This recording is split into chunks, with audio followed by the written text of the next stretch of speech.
The technical process for creating a self-completion lesson is not difficult.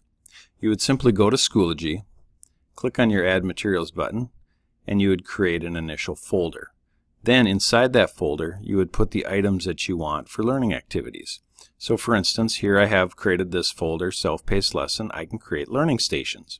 So I put the I can statement in there so the student would know what that's about. And then when I click into it, I can have subfolders. So you can have a whole folder needed to be completed before students can move on to the next folder. That way you can chunk information.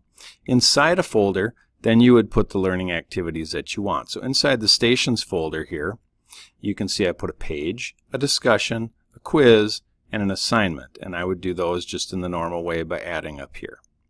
Then when I want to put the conditions on each folder, then I would come up to Options and I would click Student Completion. So I'm inside my folder. Now here, I typically choose that they must be completed in a sequential order, but you don't need to do that. Then you need to add a requirement for each completion rule for every item in your folder. So here's my page, and then I really only have one option. They can view the item. I would add a requirement, and then I need to choose my next item, which is my discussion. For discussion, I have two options here. They can either just view it, where they have to look at it, or I actually want them to post, and I want them to do that.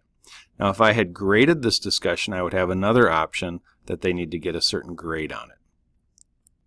Then I would do that for each of my pieces. So this one's a quiz. This has different options. So let's say I want them to actually score a certain amount.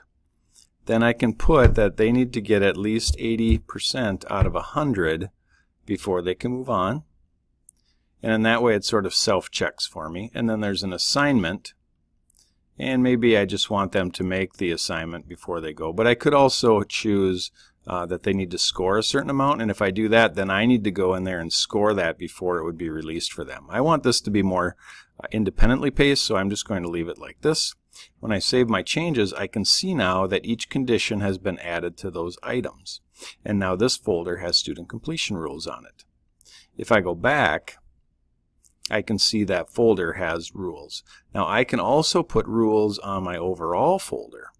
So if I come up here and do student completion rules again, now you will notice that the whole folder is there, and I can say they must complete that folder before they can move on to the assessments folder. And then I could say they must complete that before they can move on again. So you can have different layers of rules. So essentially create your folder, create your tasks inside the folder, apply the rules that you want for student completion.